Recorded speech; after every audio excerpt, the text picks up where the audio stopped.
Ladies and gentlemen, we are live. Wow. Does this? I didn't even know if this stuff worked still. Bruce, I have one request before we continue, that you mute yourself on Zoom so that I don't hear two of you. This is great. This is really good, high-quality production. Ladies and gentlemen, welcome back to Third Down Thursdays. MJ and Coach Bruce, who is sober today, which is a first on our show in our entire history. Crapping open, I keep saying. Crapping open a cold can of Sprite with the boys. Right. Bruce, how are you doing, sir? MJ, man, I miss you guys. I miss Richie. His previous title was Little Dick.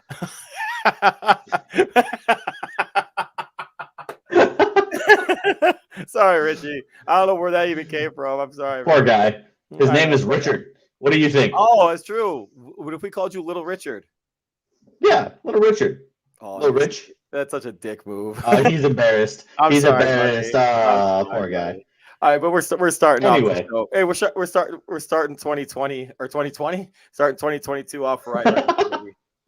But hey, yeah, we just reset all the way to 2020. Yeah, right. So hey, Happy New Year. Happy New Year to our audience. Same to you. We got some high quality stuff going on this year. I think we promised the same thing last year too. Frankly, we're probably gonna keep promising it and see what happens. But yeah, I mean, eventually we'll get there, right? The law of averages, something like that. Right, as long as we stay alive. Is that how that works? Yeah, exactly. So it'll be close enough.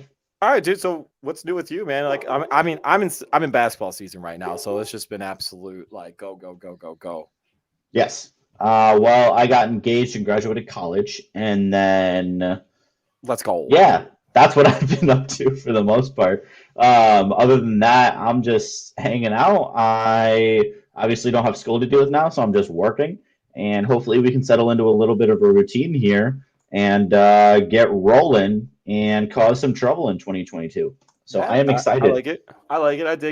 I dig it. Yeah. Well, let's start causing some trouble, huh? Yes. No. I know exactly. I know. I'll preview for you. I'll introduce you. I don't know if you know where I'm going to go to first. No, I know exactly where you're going with it, and if I don't, then that's where we're going with it. So either way, this is where we're going with it. You drive the car, dog. You drive the car. So on Sunday was really just an interesting day for the NFC North. The Packers play the Lions, only played their starters for the first half because we already clinched the number 1 seed. We just want to get everybody a little light work, a little practice, few reps here and there. David Bakhtiari back. We got everybody back. Even Whitney Merciless, who tore his biceps in against Seattle in November. Biceps or his bicep?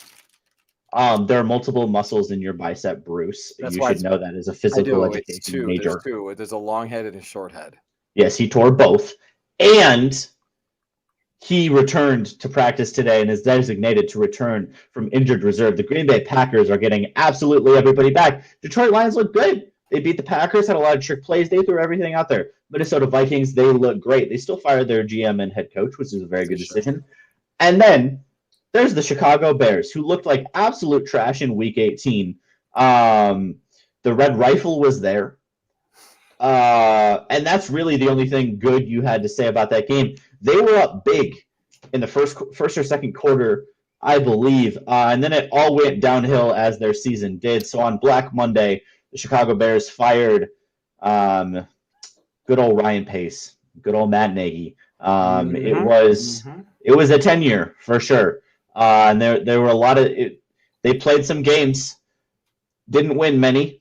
But they played some games and did some things in Chicago that will affect the Chicago Bears for years to come. So, Bruce, my question to you is, first of all, how loudly did you exclaim in pure joy when the tweet came up on your phone or the text came up on your phone, Matt Nagy and Ryan Pace are gone? And then number 2, what does the future hold for the Chicago Bears? Wow, we even got a suspenseful whisper, too. All right. Yes, we did. So I'm gonna start with the positives because we don't want to go down that dark alley yet. Yeah. So the positives, when I saw Matt Nagy that Vikings Bears game was a total a total way to look at Matt Nagy's career in Chicago. It was a microcosm of his career. Yes, microcosm. Thank you. That's actually the word I was looking for, but I was like, I know. Microcosm, but I don't think that's the word. That's not the word. That's not the word. That's not the word. That's not the word. But it was totally like there was marginal success in the beginning. There's marginal success in the beginning of it.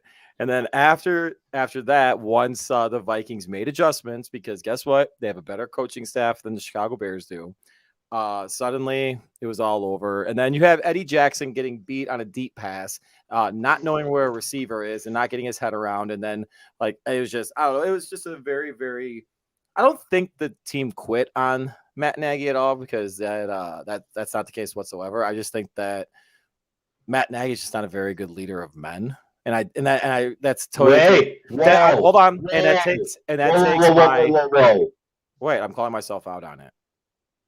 Okay, no, I know. I'm not calling you out. I'm shell shocked, because that is the one thing the entire time Matt Nagy was in Chicago that you held on to. That was the only good thing 100%. You could ever say.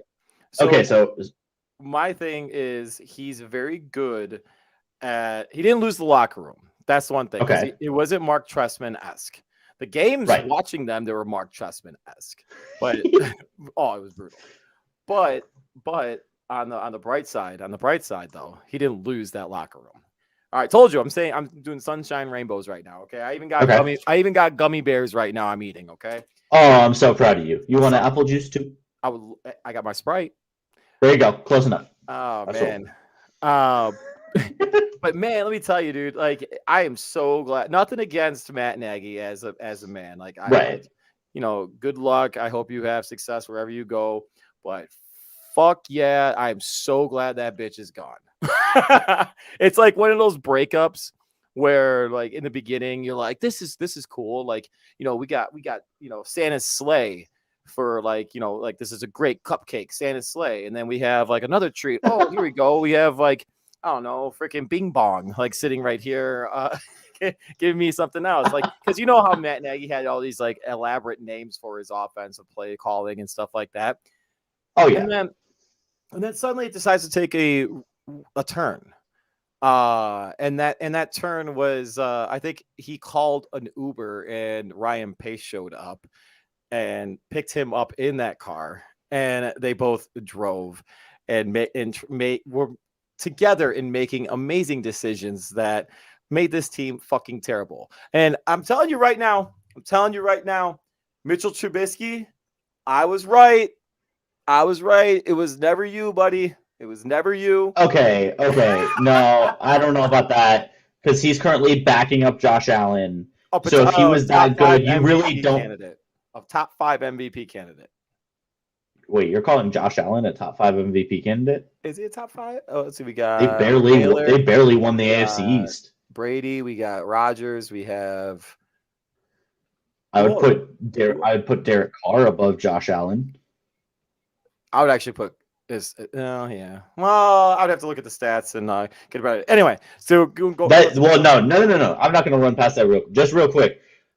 From the guy who always talks about like leadership and everything having such a huge impact. No, we'll go down that. Derek Carr leading the Raiders through the 100%. Season they went through.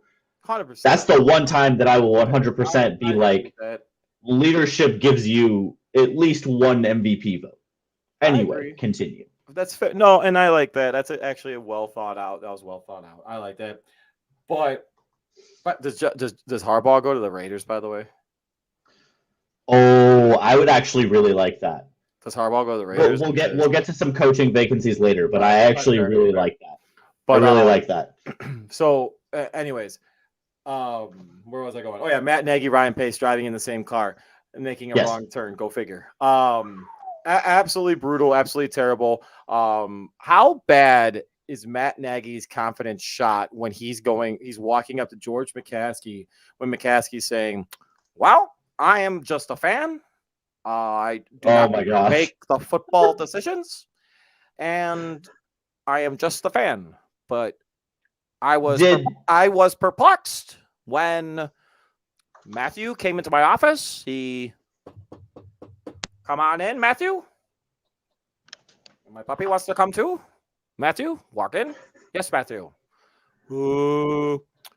McCaskey, do you think I should start Fields at quarterback? So, like, no joke, he actually asked McCaskey if he should start Fields. The last game?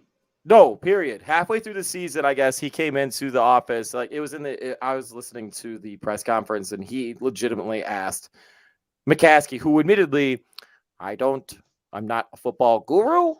I am a fan. Okay, all right, damn it, we're going. That makes me mad for the Bears. Right. What are you doing? And not only that, but like that's the guy who hired Ryan Pace and freaking Matt Nagy. He approved that hire. Imagine from Richie and I's perspective, if Mike McCarthy in 2008 walked into Ted Thompson or Mark Murphy's office and said, "Hey, should I start Aaron Rodgers? Like, what? Aren't you supposed to be the coach?"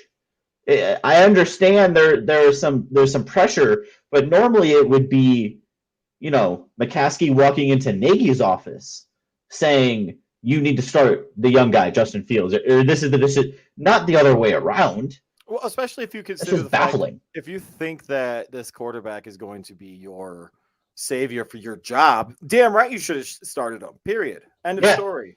Done. Excuse me. As I was saying, though, let's go down this road. So in the hiring process for the Chicago Bears to get the GM and their head coach, they have 5 people at that interview table. Okay. Those 5 people, I don't have their names in front of me. However, actually, yes, I do. You have George McCaskey, who I am not a football expert, sitting at the table. You have Ted Phillips, who is a numbers guy and should only be focusing on Arlington Heights. And I was going to say, also not a numbers guru. No, not at all. Or not a football guru. No, you have Bill Polian, who is 79 years old, and his age has nothing to do with this. I get it. However, he hasn't been in a front office in 11 years. And I'm sorry, I'm going to say it. He had Peyton Manning fall into his lap because the Chargers decided to draft Ryan Leaf in 1998 or whatever year it was.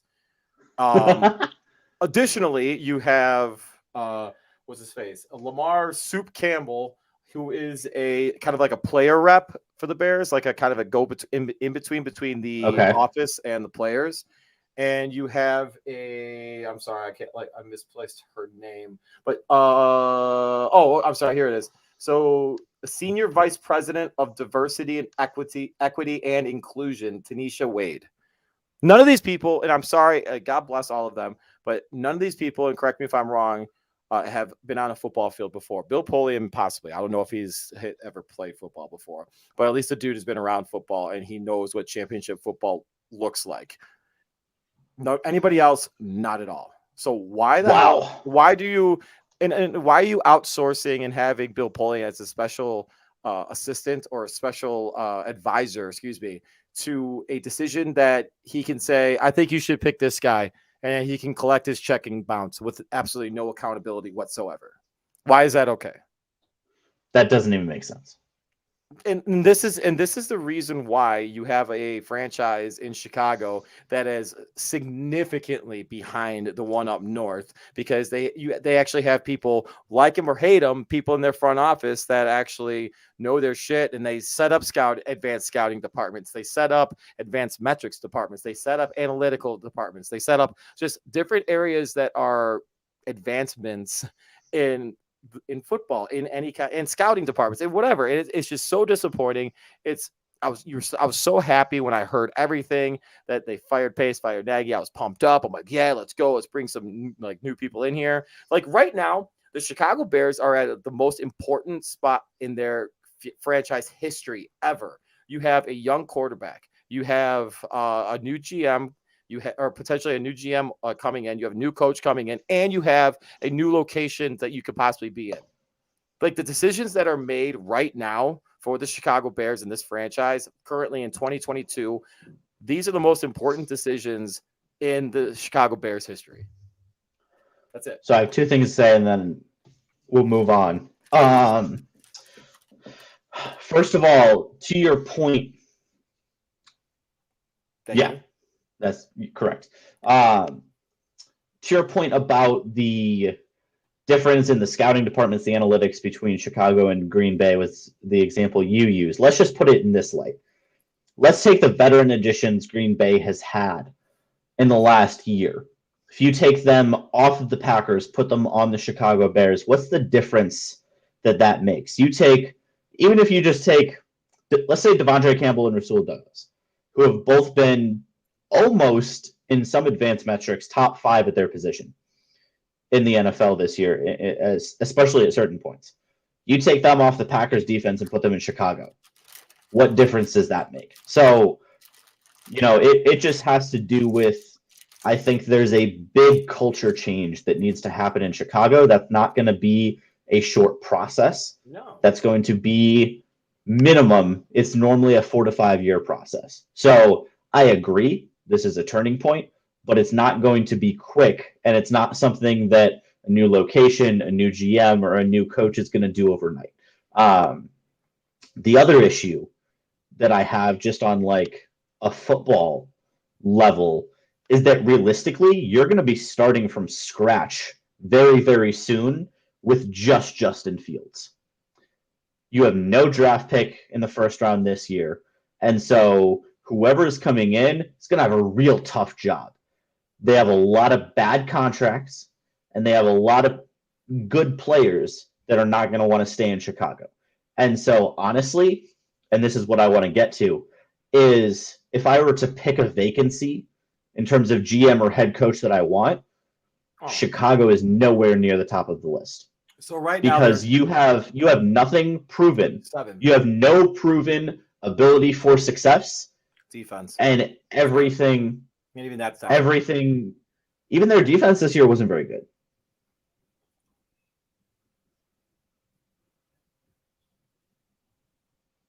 Richie, can we get a ranking, please, in the next few minutes? But even if let's say DVOA is very flawed, but anyway, even if you say, just statistically it is, even if you say they have a top 10 defense, okay, a lot of those defensive players are not going to want to stay. Well, it also depends on who I think they hire too. Right, but even if you hire a defensive-minded coach, it is a mistake to hire a defensive-minded coach with Justin Fields as your rookie quarterback. I don't think so. I don't think so, because if you end up hiring a offensive coordinator who is capable, it'll be fine. But I get it. If you so essentially you have to revamp. Again, you have to revamp your literally the entire leadership structure of the Chicago Bears from top to bottom needs to be revamped. That's why I'm saying this is a really bad situation to walk into if you're a coach or a GM. It's just not something that I would want to touch with a 10-foot pole. That's fair. So right now for the Bears, they actually have a lot of their guys locked up. You're losing Hicks, and I'm okay with that, to be honest with you. You're losing other impact guys, quote unquote. Right. Because really on defense, you have Khalil Mack, you have Roquan Smith, you have Jalen Johnson. You have Robert Quinn, who just broke the sack. How long is he there? He has 5 years, $70 million. Oh, okay. So you've got 4 guys to build around, and I'm not including Eddie Jackson because he had a bad year. No, I wouldn't either. He could turn it around. They need to very easily, but it's re-sign Roquan Smith. Yes, they do. So again, you've even tied so much money just into Robert Quinn and Khalil Mack that it's going to make life difficult. So to me, again, if we were just looking at the roster, okay, I could work with that. Then you take into account that so much just coaching wise has to get revamped.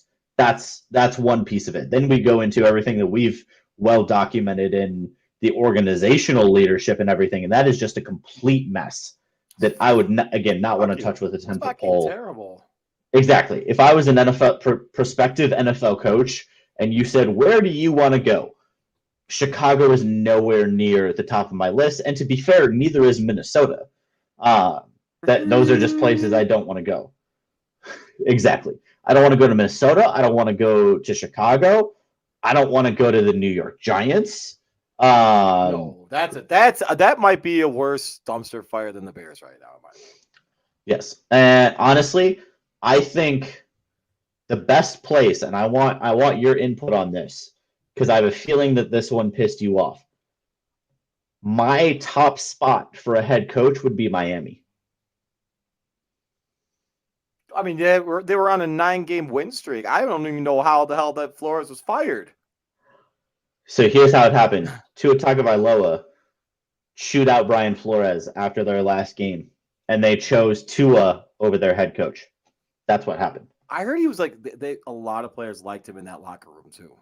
Yes, and I even when we covered the Senior Bowl, like right. Brian Flores, he's not a chatty dude, but he seemed like a great guy. Like everything we saw he was a very classy guy. He went in, got the job done, very good football mind. Like, I don't understand the problem there. I can't imagine, at least from what we saw personality-wise. No, I agree. That Brian Flores would get into some heated argument with Tua Tagovailoa. I can't imagine that. I would flat out take him as a Bears head coach in a heartbeat. I would too, and that would be one that if Brian Flores was the coach of the Bears, that's it. Honestly, and you can correct me on this because I was a little younger, I would compare him to Lovie Smith.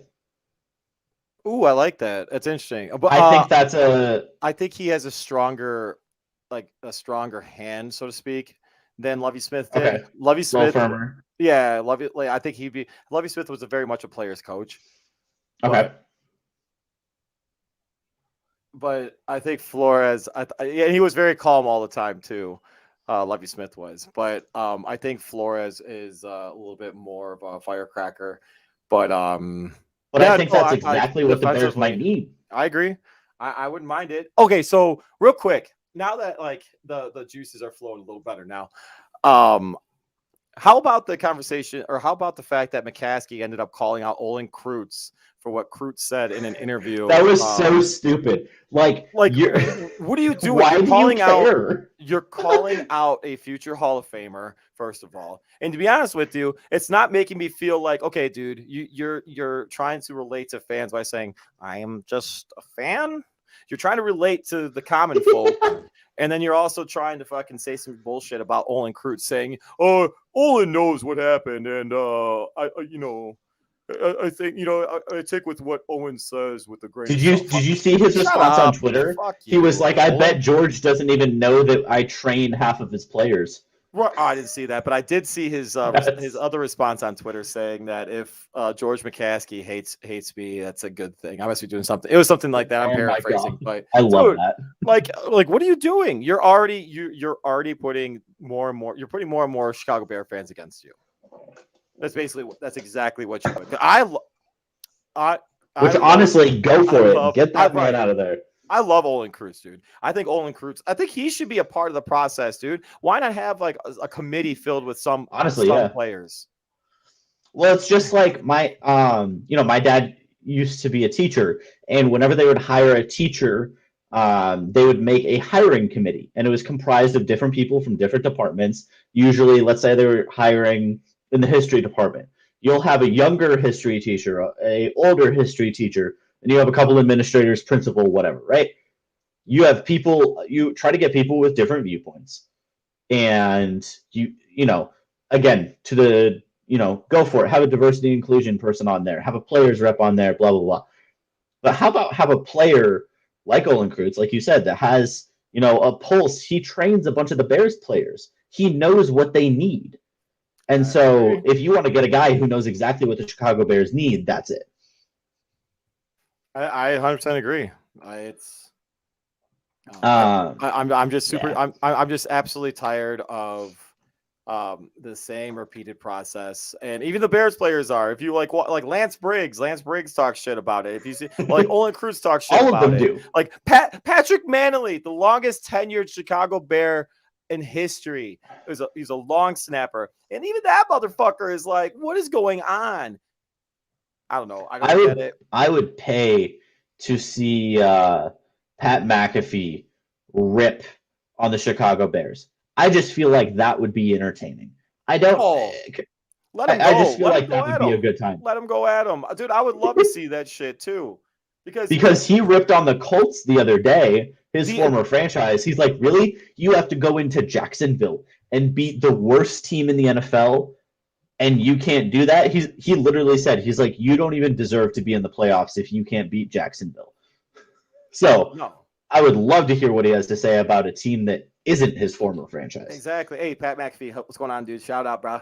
Come on the show sometime, man. Yeah. Hey, you too, Jay Cutler. You too. By the way, true. Real quick. All right, so yes. I spoke to one of our guys to be on the show this week, but unfortunately he had not a prior commit, but he kind of told me that the company that he works for is trying not to do as many interviews with non-company interview people. I don't know if you've heard about that. Have you heard about this? Yeah. Fuck it. What am I saying? Whatever. Who gives a shit? So like ESPN is not allowing some of its reporters to give interviews outside of their company right now because of a controversial statement made by one of their employees on the Jay Cutler show. Yes. About that shit? And that's actually been going back. They started that about a year and a half ago. I thought that was when that started. But yeah, so basically every time anything bad happens with ESPN off ESPN Air or anything ESPN affiliated, they blame it on the other the non-ESPN people and just reel it in even more, which is so stupid. That's that's the fault. That's the fault of the podcast that's trying to get going or whatever, or that's their fault. That's exactly not, right. It's not the if you take us as not professionals, it's not the professionals' fault. Right. I'm as professional as Pat McAfee is. Fuck that. Yeah. It's ridiculous. And that's one of the reasons, honestly, I think that's one of the reasons that there are a couple other people that have not been able to come on recently, and I would think that is also why.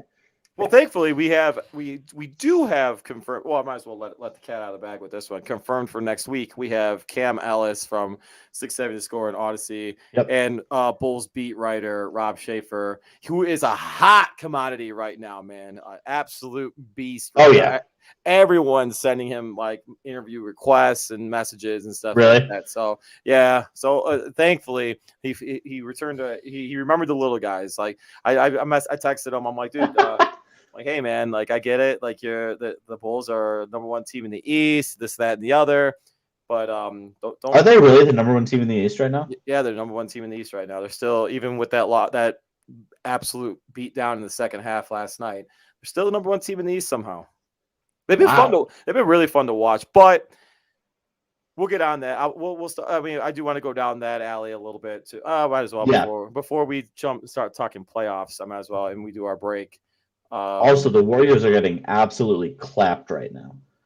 They'll be fine. It means nothing. It's sad. I know they'll be fine. It's just sad. They play Chicago tomorrow. Tomorrow night, dude. That'll be a fun. That'll be a very good game. I can't catch it live, but no. But what I was gonna say was shit. What was I gonna say, motherfucker? But what was I gonna say? Bulls being good. That too. Here we go. Oh no! Hiring new coach GM. New coach GM hired, promising to revitalize the organization. Bears go between 5-12 and 9-8 for 4 years. New QB is drafted. Some random veteran is signed to start the season. Everyone gets fired again. No clear direction is established. We are here. I like that. That's a good summary. It's awesome. I gotta give credit where credit's due on that one. Via Screwblow. Screwblow?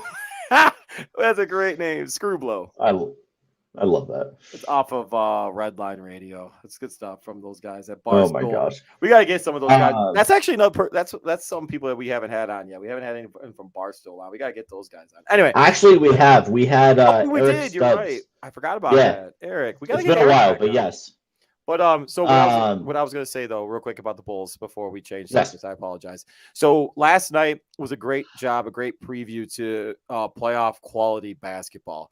The first half was awesome, up till like maybe a quarter of the way through the third quarter was awesome. It was 71-71, fun stuff, and then the Nets just went on the roll. But one of the things that I noticed, and it's been repeated since the Mavericks game earlier last week, was they're running that high screen and roll with Vooch. And the Bulls aren't able to adjust it well because Vooch is a slow defender. Nothing against the guy, but and they're missing a lot of wing guys. That being said, and their half court offense, I'm not a huge fan of their half court offense. I think when they're running gunning, they're awesome, but their half court offense, I don't think has been all that great. And what happens in playoff basketball? It slows down, it's methodical, and it's defense oriented. The Bulls, the Bulls will be fine defensively, I think, when they get everybody back and everyone's healthy. But I still think that they're just like one player away. I think they're one player away. Okay. And that's it. Who do you think that player is? So right now, I think we have like this. It was actually on Waddle and Sylvie today. I was listening to it on a podcast on the way home that they have a poor man's version of Jokic in Vucevic.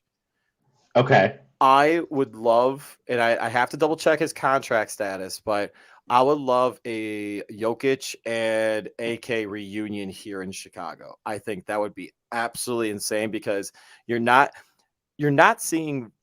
So I think Vucevic has been the player that has been the most disappointing of the three, DeMar, Levine, and Vucevic. Of those three, Vucevic has been the most disappointing. He's got to hit the three. If he's not hitting the three, he's not creating the lanes for DeRozan and for Levine at all. That's the biggest thing. What are you staring at me for like that? I love the basketball analysis, but in what world do you think you get Nikola Jokic? Oh, no, I'm just hoping for it. I didn't say it was going to happen. I was asking for like a guy that you think would actually be realistic and make a difference. I wasn't talking. Okay, yeah, I wasn't talking about like we're playing 2K my league and I'm doing a rebuild and I'm gonna trade Vucevic and the next 14 first-round picks for Nikola Jokic. It wouldn't be a trade; it'd be hopefully a free agency. But I don't know the contract length that he's under. Okay, but legitimately though, if you want to go actually this year, I do think Patrick Williams could be a significant help to them this year if he can come back from his. I was gonna say, if and when is he coming back? He just got his the cast off. They said 4 to 6 months, but they kept it open. They didn't actually put him on like any kind of like limitation type stuff, saying like, "Oh, he's gone for the rest of the year. He's gone. He's out." Okay. I know that's what they originally said, and that's even what Rob reported. But he also said, in our most recent time he was on, that they haven't ruled him completely out.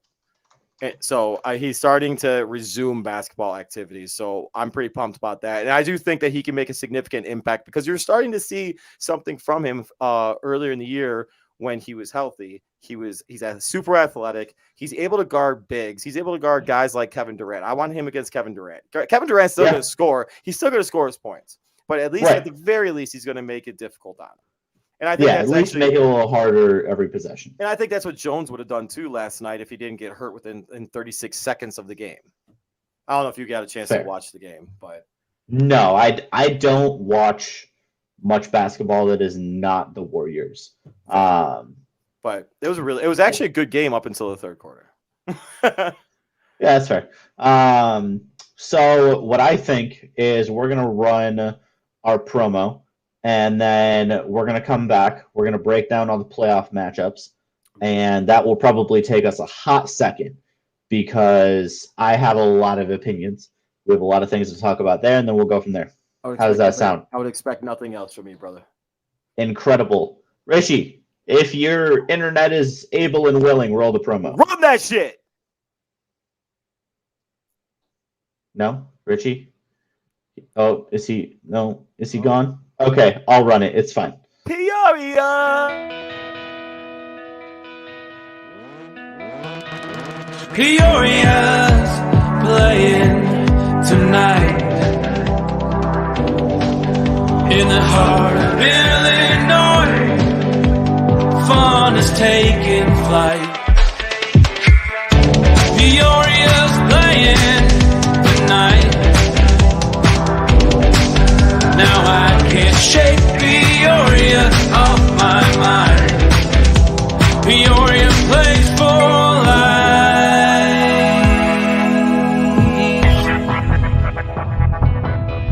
1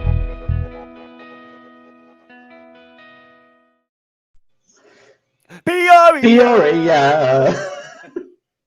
Oh my gosh. Hey, guess what, guys? The weekend's right around the corner, and there are plenty of things going on in Central Illinois to keep you and the family busy, whether you're just visiting or you call the heart of Illinois home. Discover Peoria, the Peoria Area Convention and Visitors Bureau have dropped us some information about weekly discoveries you won't want to miss. Young Artist Series at the Betty Jane Brimmer Center for the Performing Arts. Local entrepreneur Kim Blifkenstaff, sorry if I messed that up, Kim, started out as a young performer thanks to the encouragement of his mother, Betty Jane, who is also a performer. Now Betty Jane Brimmer Center for the Performing Arts is hosting the Young Artist Series featuring live performances of talented youth in dance, music, visual arts, and more. This showcasing event will happen on Friday, January 14th, tomorrow, and then again in February if you can't attend this weekend. The Betty Jane also offers a full-service bar, thank God. And Betty Jane also encourages you to bring a snack or takeout dinner from your local spot and bring it with you. And second, we have the Eat, Drink, and Be Married Bridal Expo at 5 Points, Washington. Head to 5 Points, Washington on Sunday, January 16th from noon till 3 p.m. for the free bridal showcase, Eat, Drink, and Be Married. You can meet with Central Illinois' top florists, wedding planners, caterers, and more, all in one place. This might be something I need to go to. There will also be free champagne tastings, food tasting, and dessert tastings throughout the afternoon. This event is free, thank goodness, but 5 Points does ask that all attendees register either ahead of time or on site at the day of the event. I'm going to send this to Paige. How much? So if there's free champagne and the event's free, like what are you paying? What? I'm so confused. You just got to register. It's just a showcase. All the businesses are going to provide stuff. They make money because people are going to choose them. Right. So it makes them money in the long term. It's a short-term investment for a long-term gain, to use, some financial terms for those of you in the stock market. And the wifey chimed in. Yes, they're so much fun. Good to know. The Peoria Rivermen take on Quad City Storm. The Peoria Rivermen's biggest rival, the Quad City Storm, go head-to-head on Sunday, January 16th, and the puck drops at 3:15 p.m.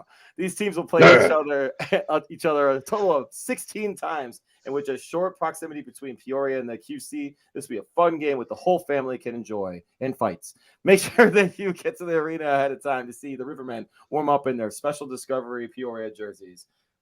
Alec Hageman captains our Riverman, always puts himself in the position for the Gordie Howe hat trick. He's incredibly entertaining to watch. Get your tickets now. And as always, for any more information on any of these weekly discoveries, visit discoverpeoria.com for more information. And Bruce, I'm Jay. With that, you want to start in the AFC or the NFC? Talking playoff football, baby. Let's go AFC. You talking about playoffs? We're talking playoffs? Playoffs?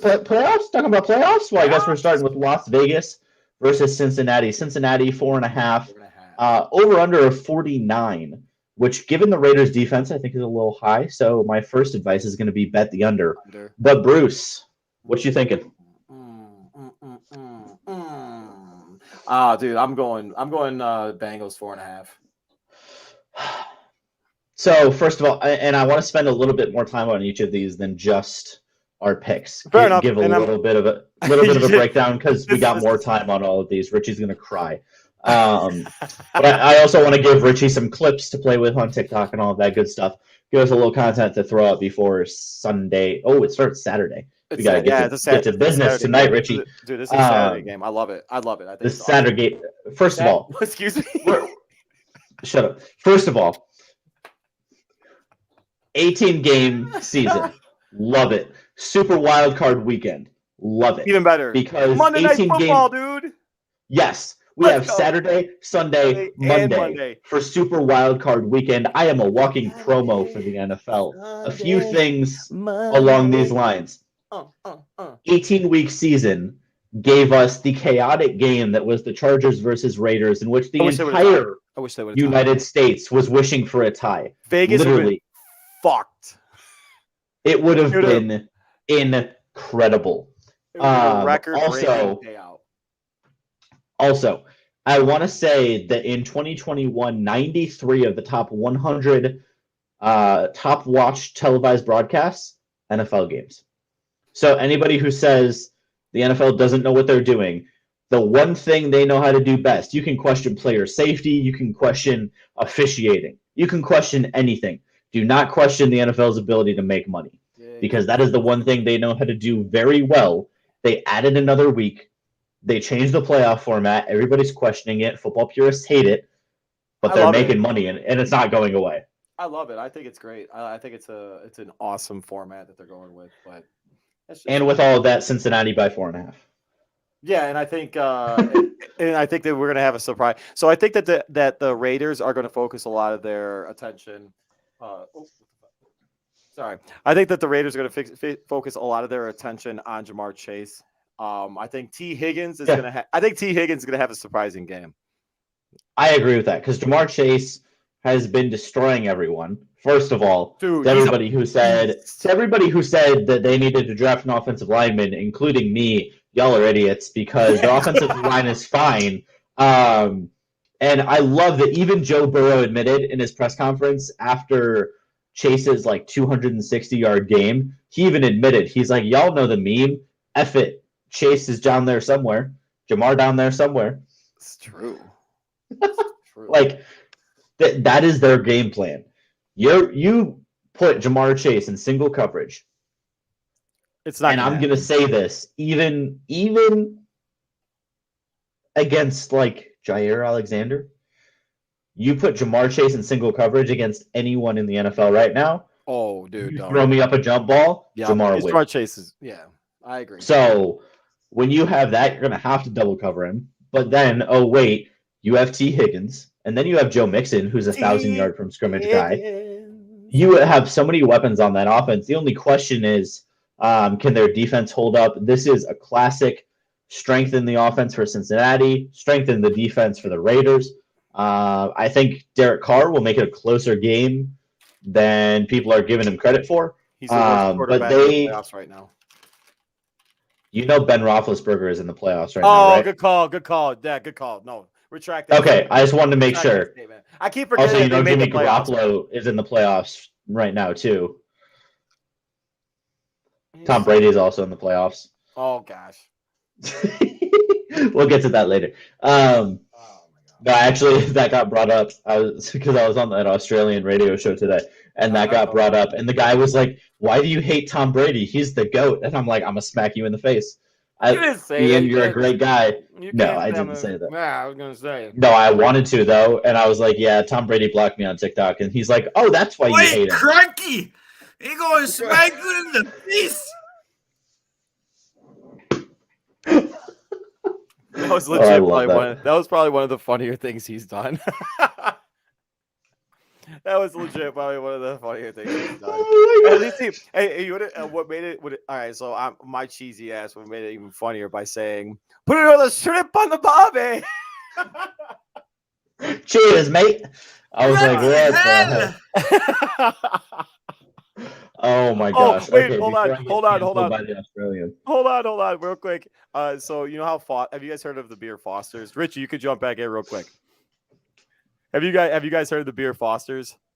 No. Oh, okay, so this beer company, they would make these absolutely fucking hilarious commercials back in the 2000s, and no shit, they were probably some of the funniest stuff. I'm gonna try to find it while we're explaining it, and hopefully we can convert it before the end of the show.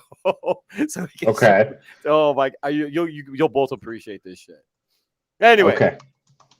But yeah, I think Cincy wins and covers, but I think it's going to be very good, very interesting game. Derek Carr will do a little bit more than people are giving him credit for. But at the end of the day, I'll give you Cincy every day of the week and twice on Saturday.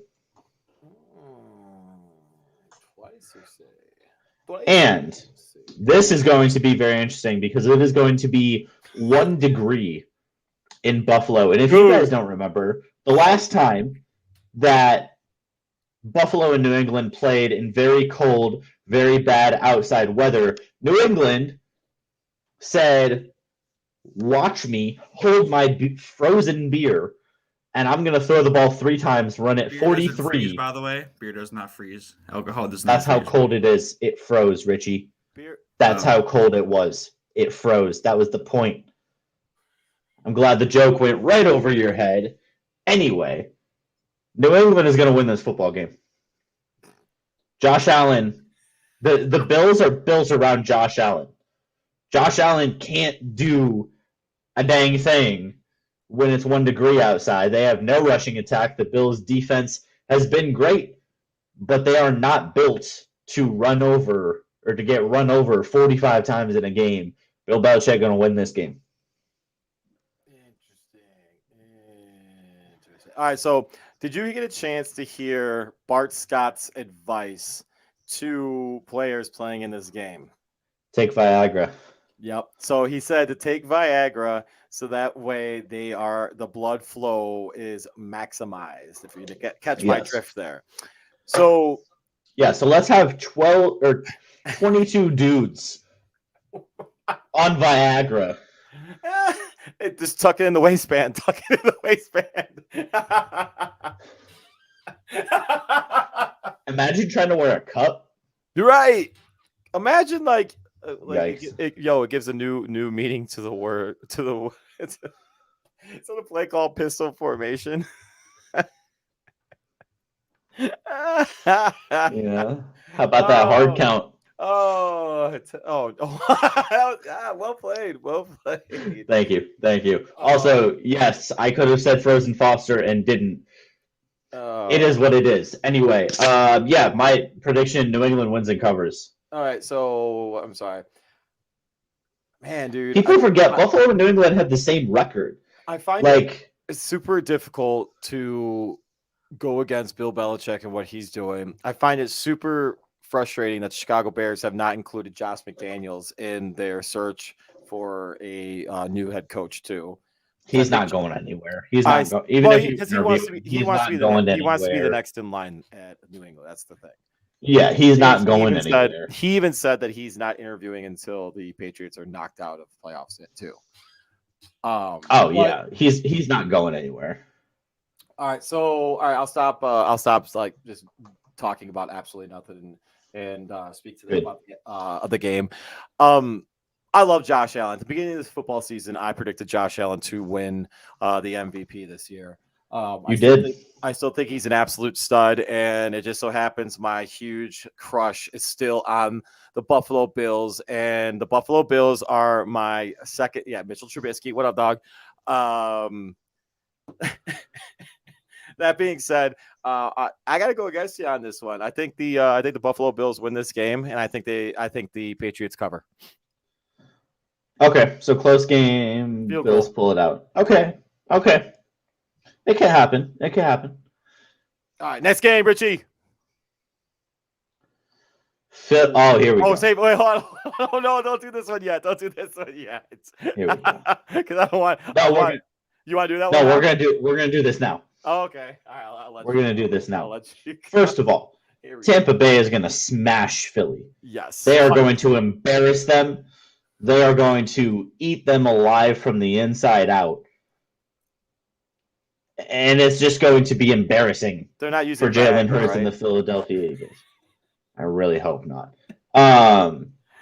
But I think at some point in this game, here's what I will say. Philadelphia will show the rest of the NFC the game plan for beating the Tampa Bay Buccaneers in this game.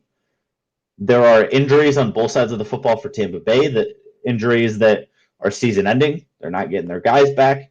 Tom Brady has the fewest weapons he's had during his time in Tampa Bay, with Antonio Brown out for reasons, Chris Godwin gone, and Leonard Fournette gone. So you're down to one good running back, one good receiver, one good tight end for the most part. So, it is not a full-strength team. Philadelphia, however, is not the type of team that's going to go out and beat them. Their defense is good. Their offense is okay. They're not going to win this football game. This is where Philadelphia being in the playoffs and Pittsburgh being in the playoffs, I'm like, really? Why are you in the playoffs? Why are you playing right now? So, why are you here? You are not the same type of football team as the Buccaneers. Just why? I think TB12 is going to step up into this game and just swing his fucking big dick around and slap people in the forehead and win this game by like 21. However, The one thing I do agree, and the one thing that I don't think it's going to be 21. That's not true.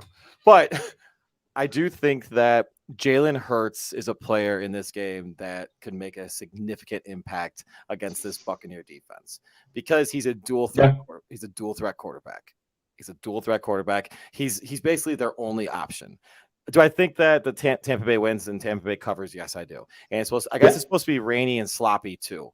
And from what I've been reading, there were some reports that Fournette, and that was earlier in the week, so I don't know if it's true anymore or not about Fournette coming back. But Fournette went on IR, so I don't think he can come back. I think he's eligible to come back for the playoffs. Can you double check on that, Richie, please? Leonard Fournette, playoffs back or no? That being said, though, Jalen Hurts will be an X factor, I guess you could say, for lack of a better term, in this game. But yeah, Tom Brady's a GOAT. Like he's gonna show out, and but yeah, Bucks win, Bucks cover. He was designated to return, but he has 3 weeks. They have 3 weeks to activate him, but they don't have to. Richie, Richie just put in our chat. He returned to practice yesterday. Yes, so it's the same thing.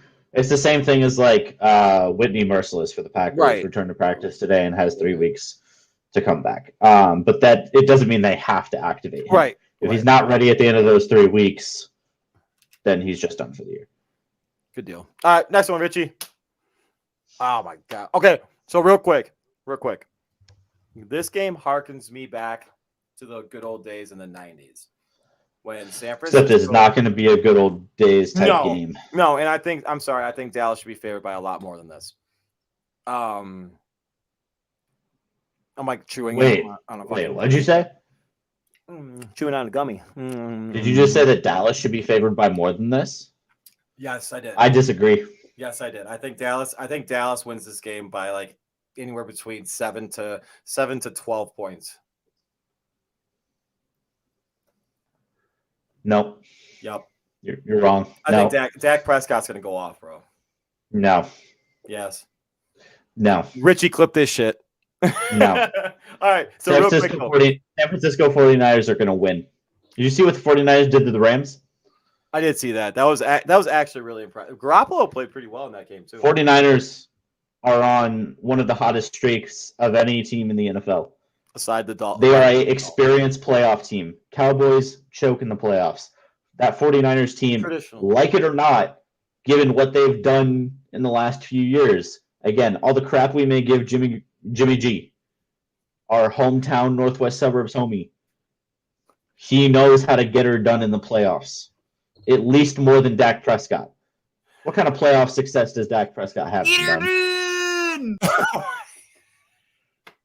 That was scary. That was absolutely disgusting. So I don't see. I legitimately do not. I've sat here and thought about this all week. I do not see a world in which the Dallas Cowboys win this football game. He's 1-2 in the playoffs. Dak Prescott? Yeah. Okay. I don't see a world in which the Dallas Cowboys win this football game.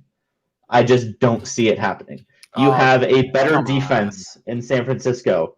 You know, San Francisco's strength is matched up to the Cowboys' strength. And the Cowboys' defense is hot garbage. Hot garbage.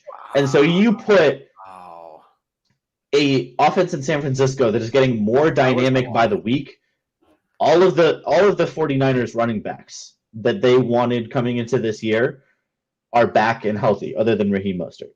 But Elijah Mitchell ran all over the Rams. Deebo Samuel is literally playing every position on offense. He is going to burn Trayvon Diggs so badly. Wait, hold on. How about, did you just say the Dallas's defense is hot garbage? Yes. Hot garbage. You're ranked number 2 in DVOA. What did I say earlier in the day about DVOA? You don't believe in it, blah, blah, blah. Actually, the Packers are pretty good in this, though. Okay. But again, I don't care about DVOA. And you use the eye test all the time, Bruce. That's true. That's fair. I gotta watch more Packer games. One of the reasons one of the reasons the Cowboys do so well is they get out to a hot start. They're playing a really good defense. Same thing you said about playoff basketball. Same thing applies to playoff football. It is a different kind of game. Cowboys are not going to go out there and score 37 points against the San Francisco 49ers defense. It's going to be a close, hard-fought game in the trenches. And if I have to choose a winner in that, it's going to be the 49ers every single day of the week. I'm picking the team. Trayvon Diggs going to get burned. I'm picking Dak the team. Prescott I'm going to picking get a team with a better running back, Ezekiel Elliott. Whoa. Have you watched Ezekiel Elliott all year? Yeah, he's been kind of shitty, but he's still a better. He's done nothing whatsoever. And the thing that should scare the Cowboys the most is when you watch the 49ers-Rams game, the 49ers were getting pressure with only 4. I did see that. It'll be fun. It'll be fun. All I'm saying is Cowboys fans are going to be real upset next week when Stephen A. Smith rolling into first take on Monday with his cowboy hat on. I don't even want to hear it, though. Stephen A. Smith annoys the shit out of me. And now you know how our fans feel about you. That's fair. I don't know who I'm more annoyed about with, though. Legitimately, I don't know who I'm more annoyed about. The Dallas Cowboys. Yeah. Put some respect on the 49ers. No, come on. I actually really like the 49ers, but anyway. So also, real quick, before we finish this up, everybody in the NFL who is such on this Trayvon Diggs train, let's not forget that Trayvon Diggs has given up more yards by himself than the Green Bay Packers' top 3 corners, and that includes Kevin King. Here we go. That includes Kevin King. Your boy, Kevin King, your boy. My boy, Kevin King, who I would be so happy if he never touched the football field in number 20 in the green and gold ever again. I'll respect you, Kevin King. I hope you have a great career, make a lot of money, do great for your family, all that good jazz. But I just don't want it to be in a Green Bay Packers uniform in any meaningful game or snap or anything like that. But including Kevin King and all the yards he gives up, Trayvon Diggs has given up more yards than the Packers' top 3 corners combined. And that includes a rookie, a guy who was on the practice squad for Arizona for the first 5 weeks, and Kevin King. So if you try to tell me that he's good or like an elite corner, then you're wrong. Anyway, continue. All right, Richie, next one. Got after a little there. You're on right now. You got a little. All right, Richie, you still there, dog? Richie, are you alive? I might have to do it myself. Oh, there we go. Pittsburgh versus Kansas City. He has like 3 of these up here. No, he has 2 of them. Kansas City wins and covers. That's a lot of points. No, they win and cover, dude. I think Pittsburgh backed their asses in the playoffs. Did you see what Big Ben said? Doesn't even want to be there. I was about to say.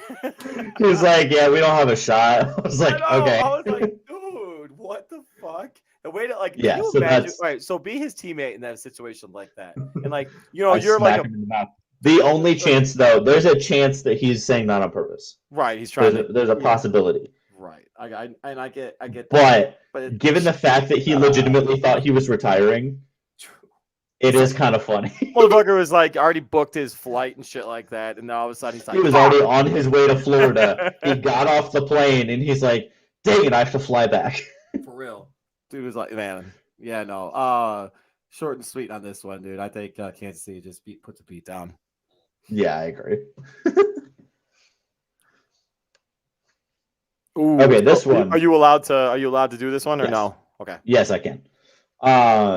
So and this is the analysis I gave earlier today. What the 49ers did, I forget when it was the first time they played the Rams this year. They said if we run the ball 40 times, we win this football game. So I'm going to put a number on it. If there are 2 numbers. If Matthew Stafford throws more than 35 passes, the Rams lose. If Kyler Murray throws more than 30 passes, the Rams win. Interesting. I think if those Sony are my Michel, 2 numbers. I think if Sony Michel has over 75 yards rushing, the Rams win. I'll say 100 because he hits 75 almost no matter what. Fair enough. Also, he does a lot of receiving. So if he's That's what I'm saying. If he's running the ball, like yards from scrimmage, dude averages like what, like 130? Not even that, maybe not that much. Probably 115 in the last that sounds about right. 6 weeks would be my guess. But yeah, I'm gonna say Matthew Stafford throws more than 35 times, Rams lose. If Kyler Murray throws more than 30 times, Rams win. That's my analysis, because that means if they get Kyler Murray throwing, throwing the football, not running, it means James Conner isn't running the football. And here's the biggest thing. I keep trying to explain this to people. Hopefully I know you'll understand this. For so many years, the Rams offense and the Rams offensive line, Sean McVay, they were playing with Jared Goff. The one thing Jared Goff really couldn't do was sit in shotgun, 5 spread wide, and throw the football. Right. That's actually one of Matthew Stafford's strengths. Here's the problem. The Rams offensive line is not used to blocking. They're a zone blocking scheme. So there's that. But first and foremost, they're a zone blocking team. And when you spread out 5 wide, you can't really zone block. Mm-hmm.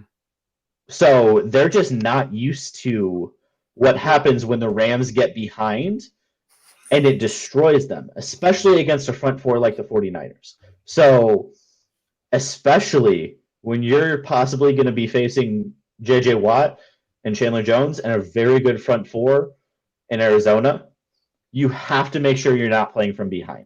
Matthew Stafford's actually looked very good in the play action, the bootlegs, all of that Sean McVay is famous for. If you can stay in the game plan, stay in the scripted plays, you get off that script, and that's where the Rams suffer the most. So, all of that to say, I think the Rams win this football game. It's going to be close. NFC West games are always close, especially when it's the third time you've played this season. But the Rams, they scare me a little bit. Again, I'm just going to go to, I think overall the Rams are the better football team. They're better coached. When it comes down to that, I think Kyler Murray is slightly more inclined to make a game-ending mistake than Matthew Stafford is, but it's very close on that end. I think overall the Rams are the better football team. So in somewhat a toss-em, because the line is 3.5, so it's essentially half a point game, I'm going to go Rams, but I think they win by 3. I don't think they cover. Oh, this is tough. This is really tough. I would be more inclined to pick the Cardinals if it was a home game for the Cardinals. However, actually, the Cardinals are better on the road. They lost all of their games at home this year. It's like you already said too, though. I think it's a different playoff atmospheres are different. I think LA is thirsty for the amount of success that they've had under for the past 3 years, 2-3 years. Yep, 4 years.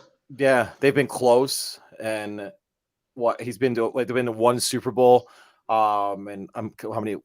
2? I think I want to say 2 NFC Championship games. Is that accurate? Who? The Rams?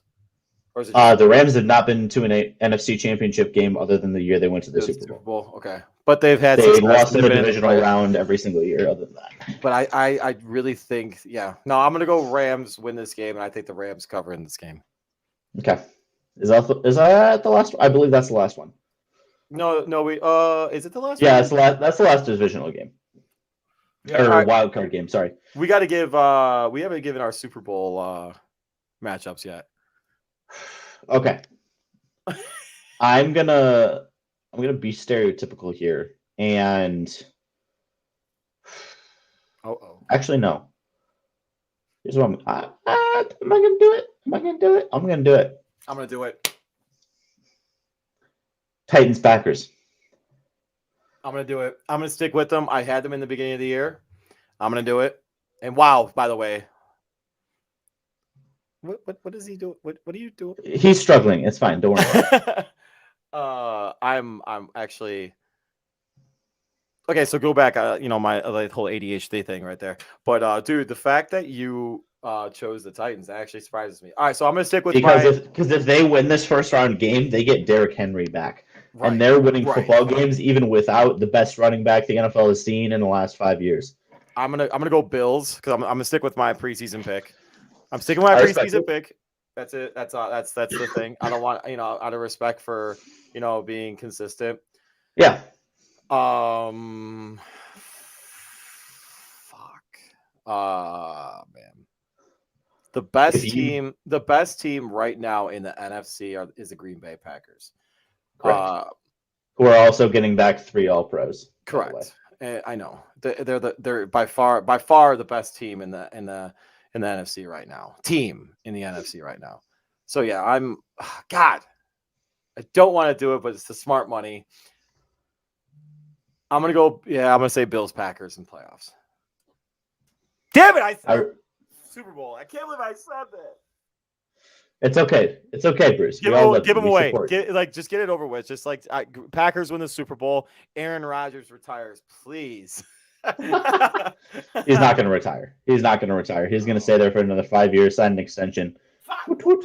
I hope not. Hey, but how messed up though? By the way, real quick before we close it out, so real quick, I do have to make a comment on it. Hub Arkish, you should be ashamed of yourself for ever mentioning any kind of comments towards a man's personal life and the decisions that he makes off the field in an effort to do any kind of votes for MVP, what happens on a field. That's the only thing that you should be judging. You shouldn't be judging anything off the field, whether he be a jackass, asshole, fucking prick, anything. It doesn't matter. If he's good at football and he does his job well, that's what you should be voting on. It shouldn't matter what he does in his personal life and how he is as a person. That's it. Yeah. Amen. Let's go. And fuck the Packers. Amen to that. So yeah, that is all of our picks. We went a little bit long. We're out of practice on the timing, but I think we got a lot done. Got a lot of clips. We'll get working on that tonight. So if you missed the show, we'll get some stuff rolling on social media. So yeah, thank you as always to Richie for the production. Even though your internet was a little wonky today, did what you could. And Bruce, amazing show, Super Wildcard Weekend edition. It has been a pleasure. We'll be back next week. It's good to be back, dude. It's good to be back. Yes, sir. All right. Hey, MJ. Yes. It's good to be back.